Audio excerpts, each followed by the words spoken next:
Hello, everyone. Dr. Christine Smith back with a really cool interview for you today with Coach Shawn Wilson, who specializes in coaching healthy masculine energy in self, relationships, and life. And I think this is an important concept because there have been different perspectives on the concept of toxic masculinity lately.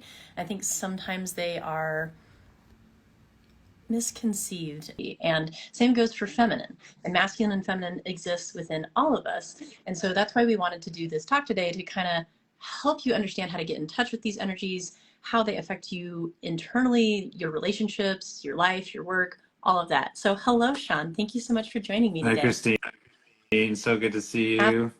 Absolutely. Good to see you too. And for anyone listening, I met Shawn at basically a meditation conference, and those help you dive so much deeper into the self, which is what I really love about them. So we've had some really interesting chats, but I'd love if you'd share with everyone a little bit about yourself and how you kind of ended up in this niche of specifically coaching the masculine and kind of what it means to you. For sure. Yeah.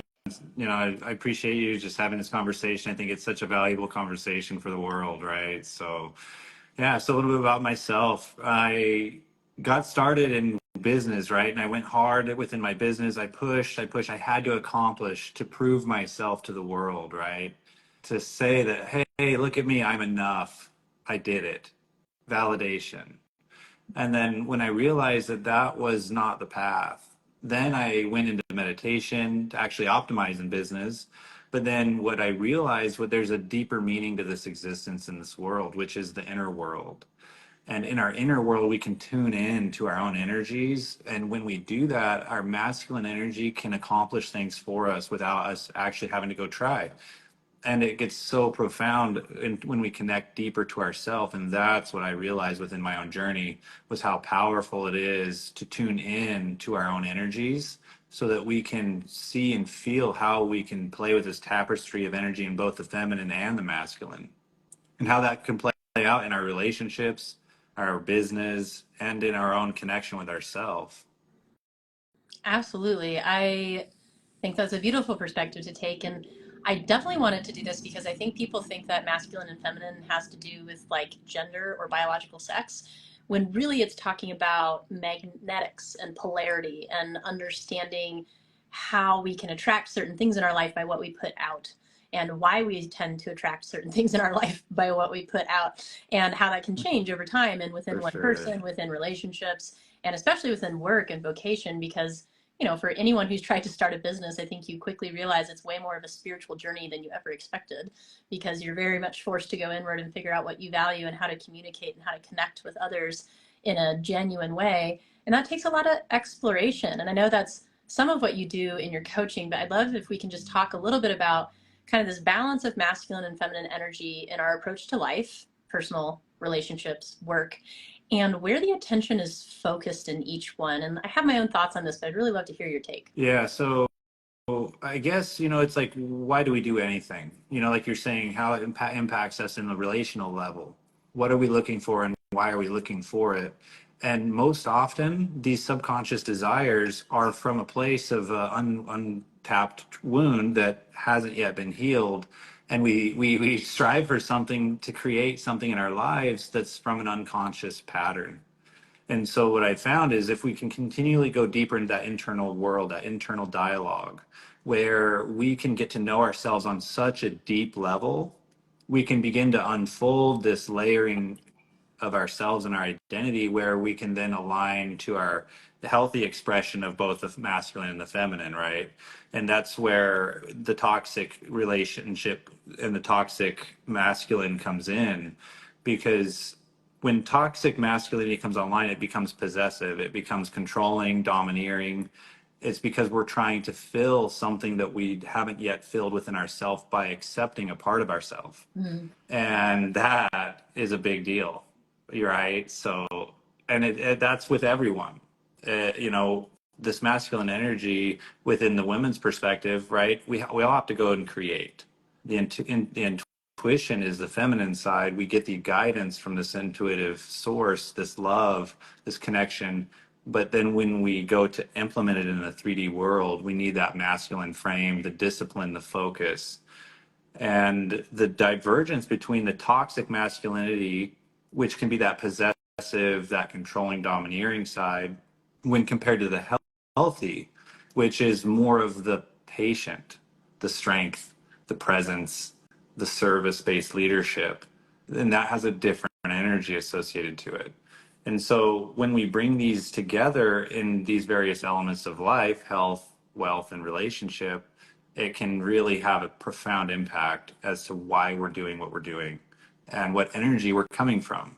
So, Absolutely. And let's dive into like a couple examples because you guys will even see it here as we're like talking in this discussion, right? It's right now I'm in a masculine state because I'm putting out energy, I am moving forward, I am directing something, versus when he's speaking, I'm listening and taking that in, and that's more of like a feminine state. So even just in our discussion, you can kind of see the dynamics of how these play out, where we're both representing both masculine and feminine. And this happens in every single interaction you have. So if you can start to understand these things, it can really shape how you connect with someone, and so that you connect in a way that is congruent with what you're trying to accomplish in that interaction. Because I think a lot of people will try to do something, but the energy that they're putting out is incongruent with the result that they want to get. So I just wrote some notes beforehand, and I just kind of wanted to look through them. But when we, and this is the concept of yin and yang too, that feminine, masculine, where really we can't exist without either one of them, but they work in complement with each other. So with masculine, it's kind of this competition and goal setting and having and doing, and you can even see it in like younger years for men in our society, where it's like, it's like, oh, Tommy did this, Brandon accomplished that. Like it's very much focused on like things that men are doing, whereas women, it's like, oh, Susie looks so pretty, right? They're inwardly focused. So you can even see this in ways that society puts layers on us that we then have to go inward to kind of uncover. But that masculine is like peak experience and certainty and independence and cause and effect and like kind of reductionism when we talk to parts of the whole. Whereas feminine is more like cooperation, circulating, giving, connecting, receiving, self-organizing chaos. yes. Is another way to kind of look at it. And this is kind of the holism of the whole explains the parts. And each one has its, I don't necessarily want to say weaknesses, but I'll say nuances, right? Where it's like we can enter into an unhealthy state of either, and we can enter into a healthy state of either. But as we kind of discuss these energies, like I saw a few of those light you up. I'd love to hear your thoughts on that and just how that plays out, especially in the work you do. Yeah, for sure. So, from a man's perspective, we tend to operate with our identity from a place of what does it take to be a man and to be successful at being a man? I have to provide, I have to work hard, I have to succeed, right? This quote unquote, who defines success? And this all puts pressure on the man to be something that he already is. And that is the key from the masculine's perspective is if we're coming from a toxic place, we're looking to create something in the mind to become someone or something. But really, if we take away those layers of that societal program, right? Real men don't cry. Real men are tough, right? All of these like nuances that have been labeled of what a man is or isn't, what comes down to it is that we are already men and we don't have to do or be anything to be a man. And when we know that in our body and in our heart as a man, we're already there and we feel whole and complete because we've entered into the present moment from presence within ourself for ourself. And then we can give that presence to the woman, to the feminine, or to our partner. And so on the other side, the feminine, right, it takes that surrender. It takes that having faith in the masculine. And that is what I've seen is so challenging in today's world, in that not many people have faith in men right now. And that's very unfortunate for me to even say. And that's why I do the work that I do, because I want women to have faith in every man on the planet, because masculinity is the protector of truth. It's the warrior. It's the divine warrior of truth in this realm, in this world. And so if we can't trust a man, there's something inherently wrong. And so that is the key, because without safety, security, and understanding that we can provide the feminine, she can't drop into her surrender and into her femininity fully, into her nervous system being completely regulated. It's like her in a dance, right? She's in her state and she's glowing in her radiance. And when she's in the presence of that divine masculinity, the same thing happens, but it takes time. The key, though, is that men need to understand that they don't need to do or be anything. They don't need to perform. They don't need to please. They don't, right? A woman just want, or, you know, in a heterosexual relationship, like, he just needs to be there and be present and just let her know, I got you. You're mine and I got you. And this isn't going anywhere. And that's all it takes. But it takes commitment, devotion, right? And when we don't have that presence in our body as a man, we get wobbly. When the feminine test comes, which it will,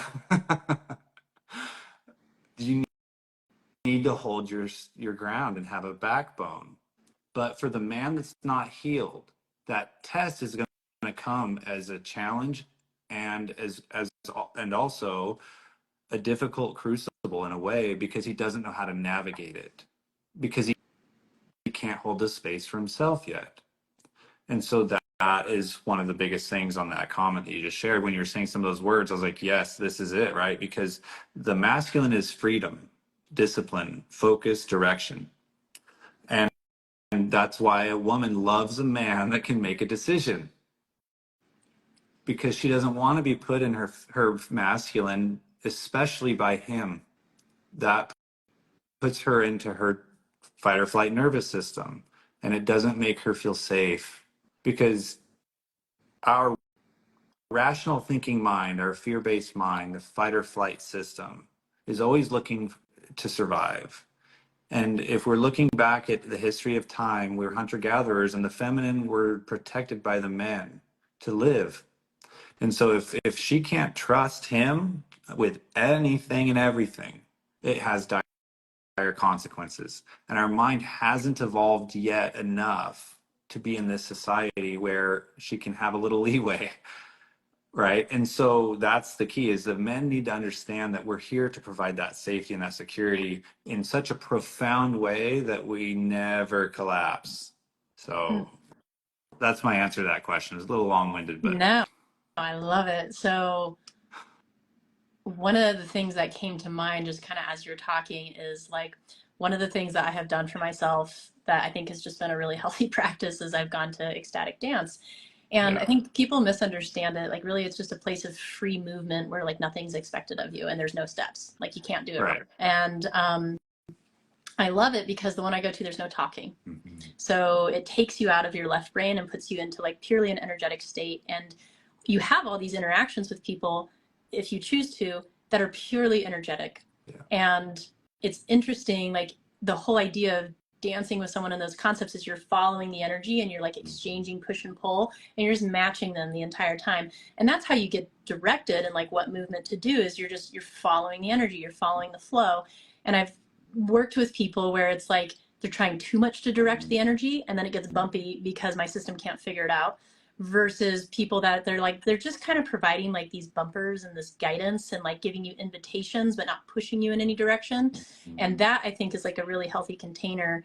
And I think it is representative of, like, I came across a piece of artwork not too long ago, and it was really beautiful and built by some relationship coaches, and it was this wooden frame on the outside, and then the inside was all this wild moss growing, and it was supposed to represent the masculine and the feminine, and the masculine kind of provides this framework for the feminine to unfold into. Yeah. And I think that speaks to the concept of safety that you were talking about. And one of the things that I'll find in, you know, interactions where it can seem really healthy but people might feel slightly unsafe is that concept of incongruent communication, where it's like you want something but you're not sure how to ask for it, or you're afraid to, and so you kind of go into this like mildly passive aggressive guilting place, and that will immediately make someone feel unsafe. And so actually the safest way that you can communicate with someone is to go inward and be completely vulnerable and be like, this is what I need in this moment. Like, is that okay? And then having them receive that in a place of safety can actually be quite healing. And so I think this conversation is super important, right? Because this goes with your relationship with yourself too. Like when you watch that internal voice and how you're talking to yourself, you'll slip between these states. And if you can kind of understand like what the goal is and what the outcome is, then you can direct them.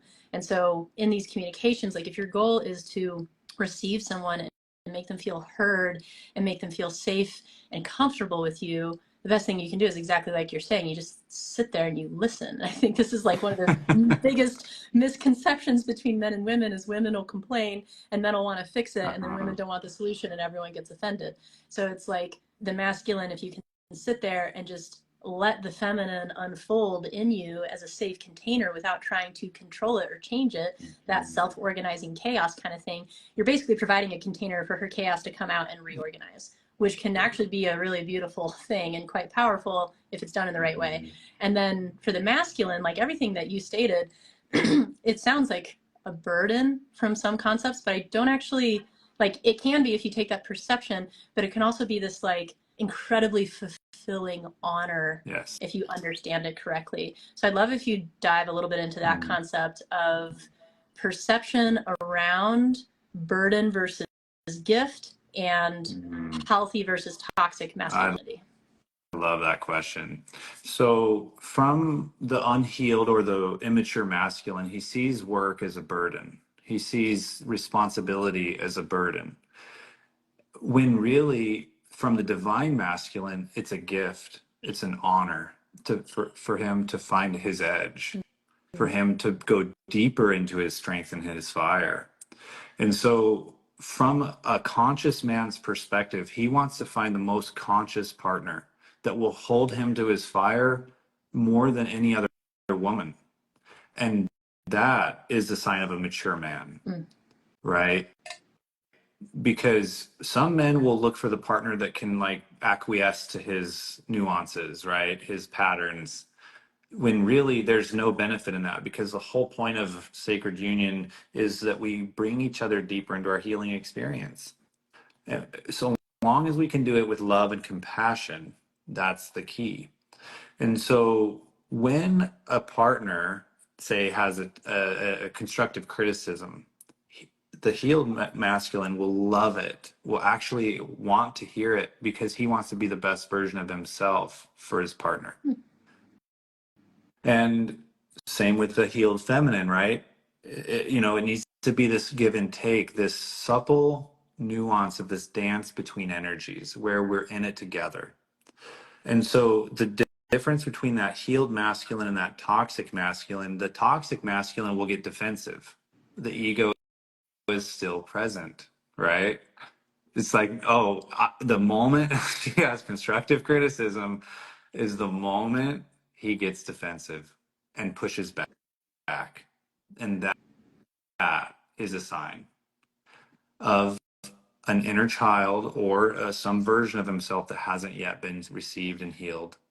And so when we're in that dynamic of that give and take and that receivership of this information, it's really important to be able to have this ability to speak truth.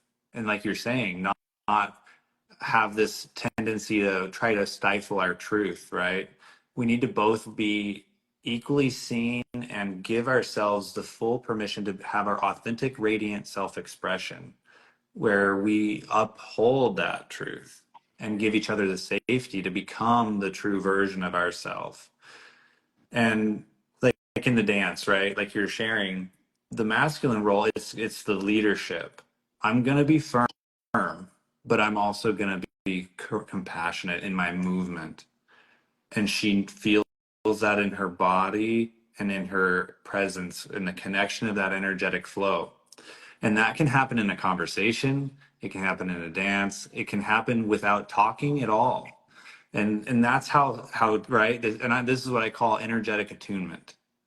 When we reach energetic attunement, we meet each other in energy, and there's something bigger that happens. It's an energetic receivership where magic happens, and we know that we got each other without any other communication. And And that is powerful. And from that place, if there is a feminine test, right? Because there will be, and there always will be. And that's just what we as masculine embodied men need to honor and love, right? And so when we honor and love that, and she tests us, we just, maybe it's an argument, maybe it's, a joke or a jab. We just grab her close and say, baby, that doesn't serve us. Like, I got you. Like, I'm not going away. And when she jabs again, let's stay firm in the grounded embodiment of that position. Because that second test, if you fail the second test, you failed them both. Because we can't collapse. Basically, what she's doing is she's testing us. Can any other woman control you? If I can, someone else can, right? And so but if I can't break you, I don't think anybody can break you. And that is very safe and powerful. So that's how I would explain that. The toxic masculinity would collapse. It would look for some form of validation and approval, some people pleasing. Oh, baby, no, I'm sorry. Like, right. And he would just go into this inner child trying to earn love from his mother. That's where it comes from. At the deepest level, he's still trying to earn love from his mother. And so, but his ability to hold space for himself comes from his father relationship and how he taught him to be a man and hold space. But most men aren't taught this information through example or even presence. So that was beautifully stated. And I love your concept about the tests, because I think this goes in both directions. And, we're talking about heterosexual relationships, but the beauty of this conversation is that it can apply to whatever relationship you're in. For It can even sure. apply to like you and your mom, right? So it's like just whatever relationship you're interacting with, it's that creating that safety in the container and realizing that, when people push back, like, yes, they're testing you, but it doesn't have to do with your inadequacy. It has to do with their own safety. And so if you can see this as not a jab at your personal self and your ego, and you instead understand it as an opportunity to expand yourself and respond to somebody else and provide them safety, I think that goes for both the masculine and the feminine. And we're talking more about masculine because that's your niche, but on the feminine side there's healthy and unhealthy feminine too. Like the healthy feminine is nurturing and intuitive and that connection that we were talking about, and like creating community, that kind of concept, and nurturing that community. And then it also has its unhealthy side of being overly passive and being overly emotional, and that comes back to that concept of being incongruent in your communication, because if you're incredibly over emotional and trying to get what you want, it's like trying to hear it in static, like people aren't sure what you want. Versus if you add like a little touch of masculine to it, you're like, okay, let me like refine this statement so that it's very inward and clear, then all of a sudden your ask becomes a lot more clear. And that's kind of like healthy feminine. So we're talking about them as if they're separate, but they're not separate. It's like this, right. It's not even a spectrum. It's like a sphere, and they're just interacting, and you're like moving all around within this. And each one has a certain amount of balance that you can bring to a specific situation, because every situation is going to need a different type of balance. But I think going to things where you get to interact with people non-verbally is like one of the best ways to learn this, because then all of a sudden you're no longer able to think about it. You have to feel it. Yes. And I think the feeling is one of the things that society struggles with. I feel like go for it on your thought on that one. Well, I teach Tantra, right? And so when we don't put a linguistic abstraction towards an experience, right? When we don't put a linear communication to something that's such a phenomenon that we can't even begin to articulate its majesty, life, this experience, we start to tune into more truth. And so looking someone in the eyes and just feeling the energy, now we're tuning into that feeling and that vibration, that energetic attunement between that masculine and that feminine dance. And the most beautiful thing that I've ever seen in my entire life is when the feminine surrenders and allows the masculine to be in and with her, not physically, but in the presence of the eyes. You can see the surrender, the supple, vulnerable devotion. And when that happens, it's full receivership. Both the masculine and the feminine feel it.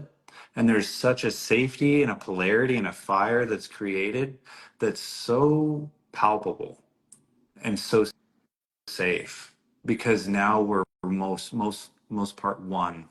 We've joined the two, right? We've left duality. And that's where we're all trying to get, is we're trying to get back to oneness, this lack of separation, where we become pure love again. And so when we reach that surrender and that vulnerability to one another, now we're not in the mind at all. We're in the heart, and we're in energy, where we know we can say and be anything because we're being received without any judgment, without any fear of rejection, with full receivership. And so this is my biggest statement that I would like to make to everyone is, we tend to be very fearful and rational thinking when it comes to intimate partnership because of our past, our program, our old ways of being, the traumas, the mother-father wound. The most scary thing for any of us to do is to surrender into love fully, because it reminds us of our childhood and those initial traumas. But when we get beyond those initial traumas and back into that home of love, we feel something that's so radiantly true to our nature that we can create such a bubble of safety that is so felt and pure that literally anything in our other external world becomes not even a deal, because it's so beautiful. Our internal world is so radiant that we bring that light into the world in our external environment. And so what happens is our entire life transforms from this safety and this love that we create within the masculine and the feminine dance. But a lot of people are afraid of it and don't go deep enough to find that because of the, I guess, attachment wounds, right? Avoidant, anxious styles. So I love everything that you just brought up, and I think it actually leads really nicely into one of the next questions I was going to ask you, which is kind of around like common patterns that people struggle with in the work that you're doing. But I just want to kind of give an example with the polarity, and then maybe we can play off that. But like, I think a common thing that can happen in a relationship and in a marriage or something that's been going for a long time is the polarity is lost because of life events that you go through together. So let's just say, and I'm just going to go with like either partner here. Let's say that, I'll just go in the traditional sense for the conversation that we're having. So let's say in a relationship, both partners have a job, and then the masculine partner, gender be whatever, loses their vocation, loses their job. All of a sudden, they're now kind of floating in this space of not having a ton of direction, which is kind of shifting out of like a strong masculine. Even without that job, if that person can just mentally focus on a goal of any kind, it'll start to bring the masculine energy back. But I think what starts to happen is someone will get a little bit afraid in that situation, and then they'll be looking for things that they can do, which means that they start, doing stuff around the house that's more supportive.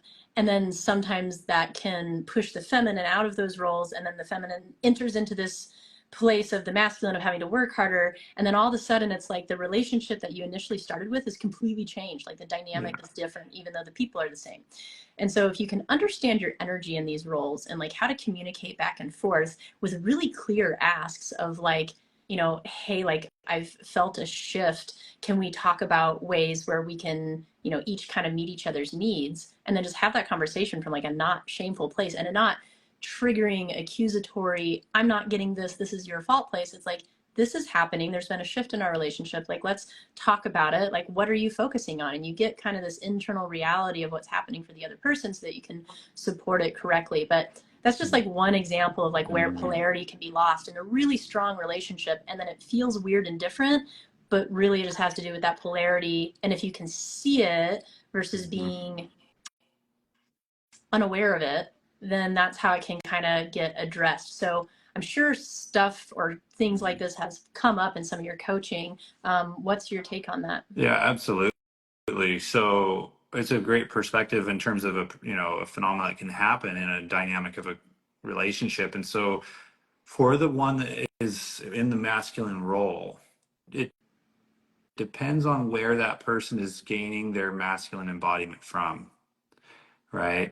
If it's through their mission, which is a big factor in the masculine embodiment, one of the biggest, if that mission goes away and their sense of worth, if their sense of identity and worth was tied to their activity in that mission, then there will be an energetic shift in their level of confidence and masculine embodiment, most likely. However, if their masculine embodiment is coming from an internal source, nothing in their external reality can shift that power. And that's the point of going deeper into our own experience. We start to see that we are masculine and feminine energies at our core, where our external reality doesn't influence our internal confidence. And so, to become more stable for our partner, it's best to go deeper within our own experience with radical self ownership, radical self responsibility, and taking on this challenge of ourself, because the scariest person we want to meet is ourself, and the second fear over that is our own power, right? And so when we meet ourselves fully in our own power, we know we can go conquer anything in the world.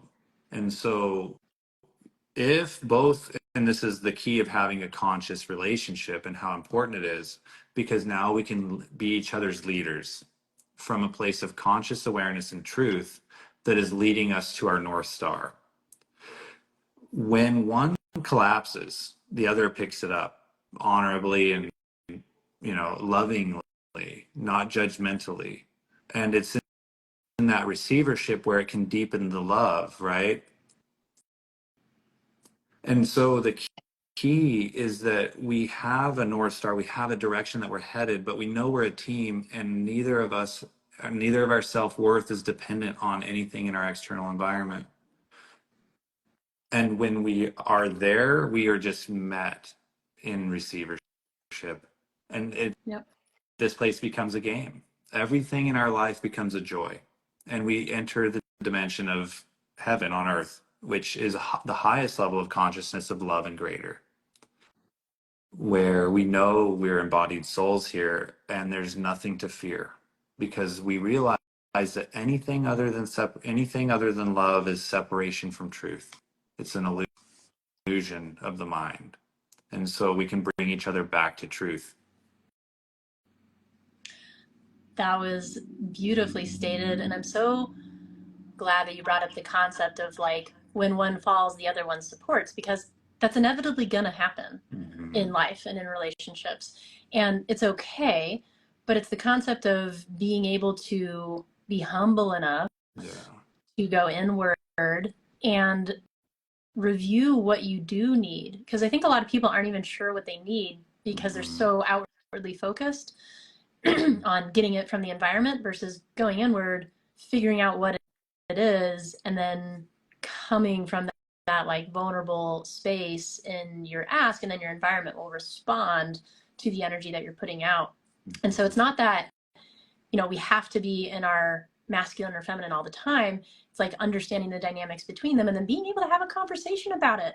And this goes with any kind of relationship, whether it's marriage or monogamy or non-monogamy or whatever. It's like, it's the concept of being able to have these conversations and having the vocabulary to do it, which is part of the reason I wanted to do this talk with you. Is I think some of these concepts for people might be something they're a little familiar with, but maybe haven't taken a deep dive into, of like how to talk about it and how to expand it and open it up. So with this conversation, this is perfect. We keep leading right into my next question. What are traits that the feminine can look for in the healthy masculine to know that it's safe to enter into that vulnerable space of surrender? Yeah, this is for me one of the biggest nuggets in terms of subject matter to talk about. because there's nothing more than I love most being in my divine masculine is the feminine. And there's nothing that I want to protect most and serve most than the divine feminine. And so from that place of my own frame is I want to convey a message that helps the feminine drop the masculine guard and surrender into that deep, safe love that we all want. And so the things that she can look for in a man, say when we're dating, or, you know, or say the feminine in any relationship. And so we can look for stability. We can look for devotion beyond self, where he or she has become someone that isn't looking for any validation or acceptance. It's pure service, right? And from that place, they're serving to something beyond themselves, where they've expanded their awareness and healing in their journey, where they've realized that the identity of self is the smallest thing that we can focus on in this experience. Because when we tune into truth and higher levels of consciousness, we see that we're all one. We see that we're a collective. And when we focus on our external environment and our service, that's a sign of an ego that's been absorbed, where we're not operating from a place of ego. We're not operating from a place of lack or scarcity. And now we've entered into what I call level 3 love, where we only serve, we never look to receive. Right? And so if, say, he or she is looking for a masculine partner, and if he's grounded or she's grounded in her mission, if they are committed to their family, if they have friends and the friendships are just so equally receiving in magical ways, if they communicate and participate in community service events and volunteering, all of these are green lights. And so what I have found happen on that green light topic is that we run from red lights too soon sometimes, because the red lights are, say, a trigger point for a past trauma. When, if we're judging that red light hard enough, it can be a sign that there may be something to heal that hasn't been healed in ourselves yet. Because what is unconditional love? If we can't go in slowly and see who a person really is over, say, 5 to 10 dates, we're not giving anyone a fair chance, because we all know we're human. And so if we're seriously looking for a soulmate or a serious partner, and we can't give it the time and energy, right? And we're creating a frame to allow people to show up in their power with compassion and vulnerability, now we're entering a new dynamic.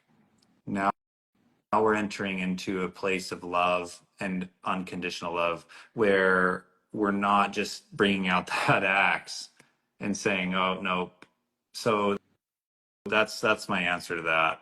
Because if he's running patterns, if the patterns are, say, pink flags, I would say have compassion, because we can lead each other to a better place.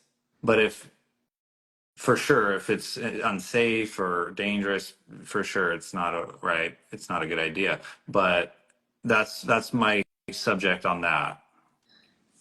Thank you. I really love that. And the concept of, the masculine being in service and not looking for affirmation, I think is one of the easiest touch points for healthy masculine.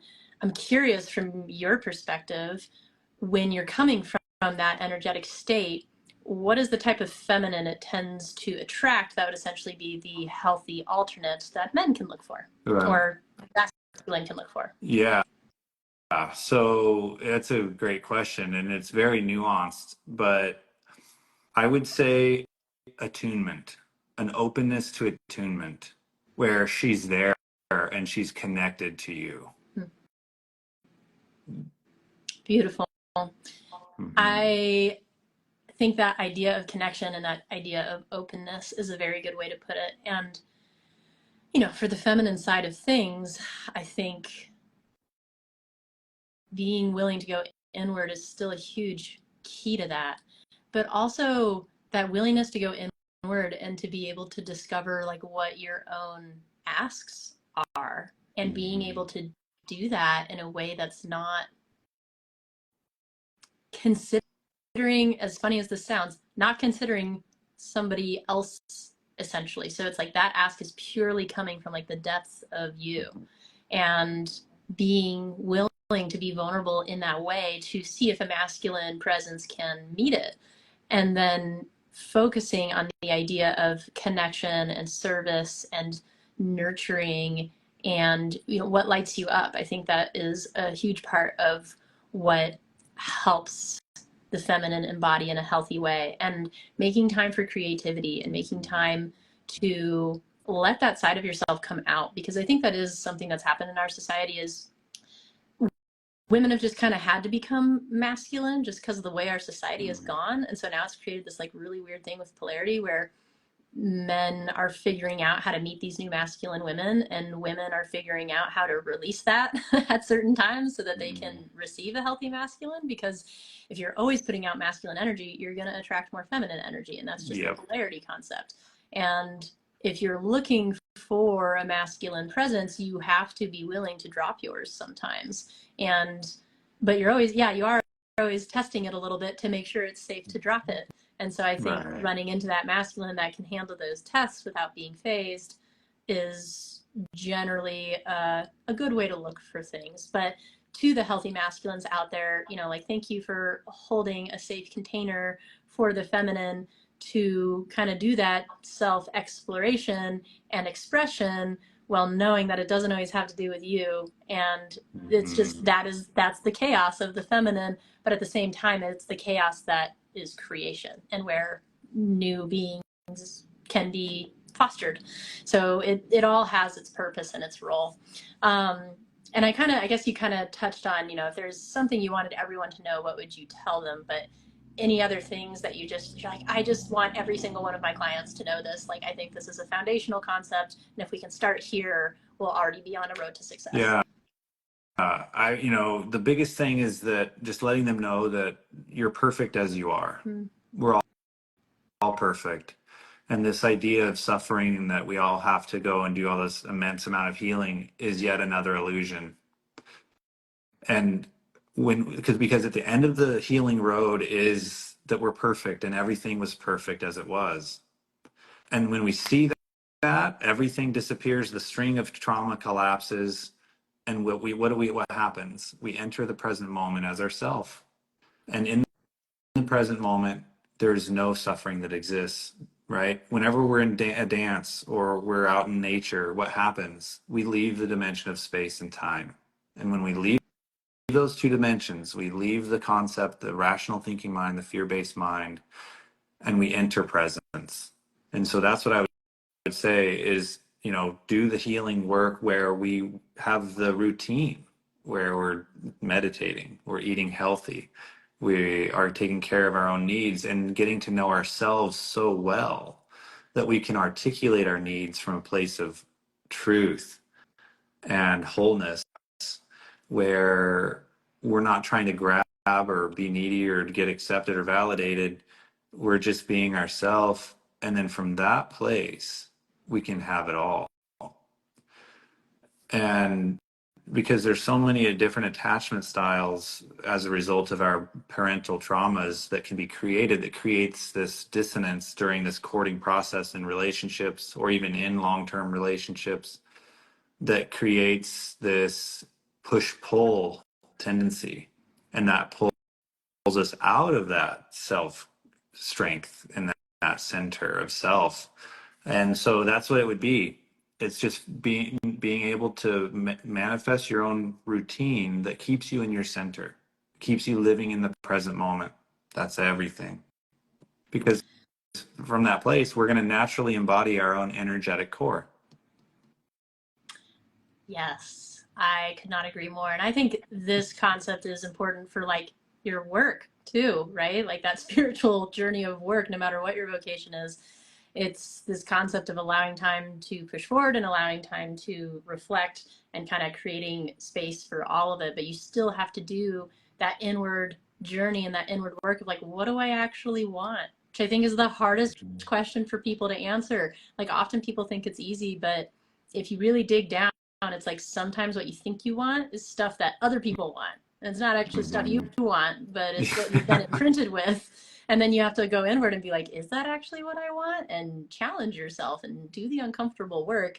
And then by doing that and being clear enough in your sense of self, that way you know that when you show up in an interaction, you're going to attract the right energy because you're being honest with yourself. Versus if you're trying to be accepted constantly, you tend to lie about who you are. And then you attract the wrong thing, and then you get mad at that thing. When really it came from you not being honest with yourself. So I think that self practice, and it's this thing that we maintain ongoing over time, and it changes and it's dynamic and we grow, and that's why a consistent practice is important, is so that you can change along with it, because you know we're very different people now than who we were 10 years ago, and it'll probably be different 10 years from now too. So just concepts to chew on for you guys. And for anyone wanting to do this type of work, you know, working with a coach like Sean can be incredibly helpful, and you get guidance at home. But I know that there's also reasons that he runs retreats and does, you know, tantra retreats and personal work retreats. And it's because it gives you that space and container to go deep while you're undistracted. And it's usually with a bunch of strangers. So you have no option to fall into your patterns because you're in a completely new environment with completely new people, and it forces you to meet yourself in a way that's harder to do at home. So if people wanted to like learn more about the stuff you do or participate in any of these kinds of things, where would you direct them? Yeah. Thank you for your comments. Path2clarity.com is my website. You can follow me on Instagram. I post a lot of content there as well. If you're ever in Playa del Carmen, Mexico, I teach Tantra down here. I have a face-to-face time. I'm also hosting Unleash Your Potential retreat on January 27th and 28th here in Playa del Carmen at the Hyatt. And it's going to be a powerful event where it's going to be basically like an awakening journey where we go deeper into these subjects, and we kind of peel back the layers of the onion in a loving, caring, fun way where we don't judge that experience, right? All emotions are good. Every experience is perfect. And when we come from that place and that perspective, it takes that edge off of the healing journey. And we get to just experience it, especially within a community that's receiving, and it gives us that safety to drop even deeper in our journey. So yeah, thank you so much. If you guys have any questions, I'd love to answer them in any way. If you want to type them in the chat. Beautiful. Yes, anyone listening, feel free to ask any questions. We're happy to answer them. And also I'll be posting this, and you guys can like, please comment below. Like, we do this stuff for you guys, and we love knowing where the gaps are and what you need. And then we can always do another one of these. And if you've never been on a retreat before or anything like that, I highly encourage you to just try it. It'd be a really good New Year's thing to do for yourself. And you'd be surprised how like the years of progression that you can have in like one true undistracted deep dive with a safe group of people that's structured. Because the idea of those is they provide the masculine structure for you to go inward and kind of explore that more feminine side of yourself, so that you can get to know yourself, so that you can know how to drive forward with your masculine in your own life in a more clear way. So just stuff to explore. But anyway, thank you guys all for being here. Thank you so much for taking the time to do this. And we'll look for you guys' questions and answer anything. And yeah, reach out to either of us. We're just here to support you. So thanks so much, Sean. Yeah, thank you so much, Christine. It was great to talk with you and see you. Yeah, me too. I'll look forward to the next time. Yes, can't wait to catch up again. Bye.